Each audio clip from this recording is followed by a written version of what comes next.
Santo do dia: São Carlos Borromeu. 4 de novembro. Carlos, o segundo filho de Gilberto, nasceu em 2 de outubro de 1538. Menino ainda, revelou ótimo talento e uma inteligência rara. Ao lado destas qualidades, manifestou forte inclinação para a vida religiosa, pela piedade e o temor a Deus.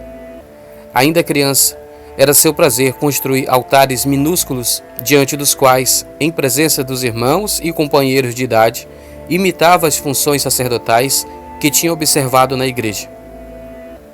O amor à oração e o aborrecimento aos divertimentos profanos eram sinais mais positivos da vocação sacerdotal. O ano de 1562 veio a Carlos com a graça do sacerdócio. No silêncio da meditação, lançou Carlos planos grandiosos para a reorganização da Igreja Católica. Estes todos se concentraram na ideia de concluir o Concílio de Trento. De fato, era o que a Igreja mais necessitava, como base e fundamento da renovação e consolidação da vida religiosa. Carlos, sem cessar, chamava a atenção do seu tio, que era cardeal e foi eleito Papa, com o nome de Pio IV, para esta necessidade, reclamada por todos os amigos da Igreja. De fato, o concílio se realizou, e Carlos quis ser o primeiro a executar as ordens da nova lei, ainda que, por esta obediência, tivesse de deixar sua posição para ocupar outra inferior. Carlos sabia muito bem que a caridade abre os corações também à religião. Por isto foi que grande parte de sua receita pertencia aos pobres, reservando ele para si só o indispensável. Heranças ou rendimentos que lhe vinham dos bens de família, distribuía-os entre os desvalidos. Tudo isto não aguenta comparação com as obras de caridade que o arcebispo praticou, quando em 1569 a 1570 a fome e uma epidemia semelhante à peste invadiram a cidade de Milão. Não tendo mais o que dar, pedia ele próprio esmolas para os pobres e abria assim fontes de auxílio que teriam ficado fechadas. Quando, porém, em 1576, a cidade foi atingida pela peste e o povo abandonado pelos poderes públicos, visto que ninguém se compadecia do povo, ainda procurava os pobres doentes dos quais ninguém lembrava, consolava-os e dava-lhes os santos sacramentos.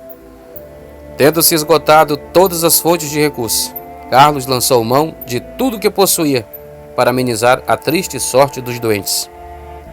Mais de 100 sacerdotes tinham pago com a vida na sua dedicação e serviço aos doentes.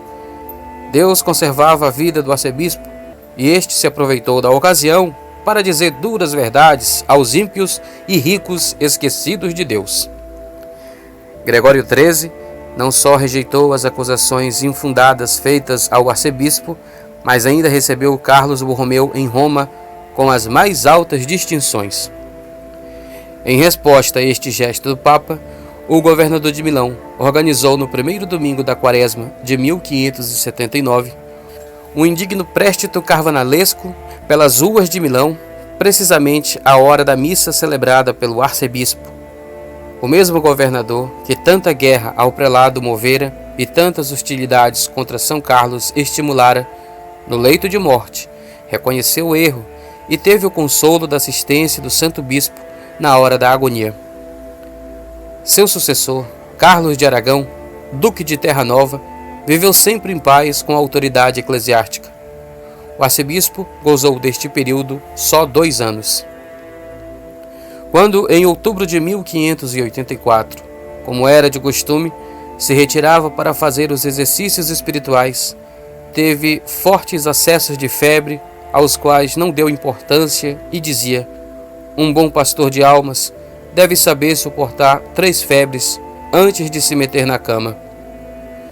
Os acessos renovaram-se e consumiram as forças do arcebispo. Ao receber os santos sacramentos, expirou aos 3 de novembro de 1584. Suas últimas palavras foram: Ei, Senhor, eu venho, vou já.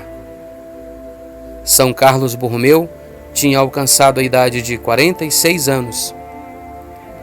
O Papa Paulo V canonizou-o em 1610 e fixou-lhe a festa para o dia 4 de novembro. São Carlos Borromeu, rogai por nós.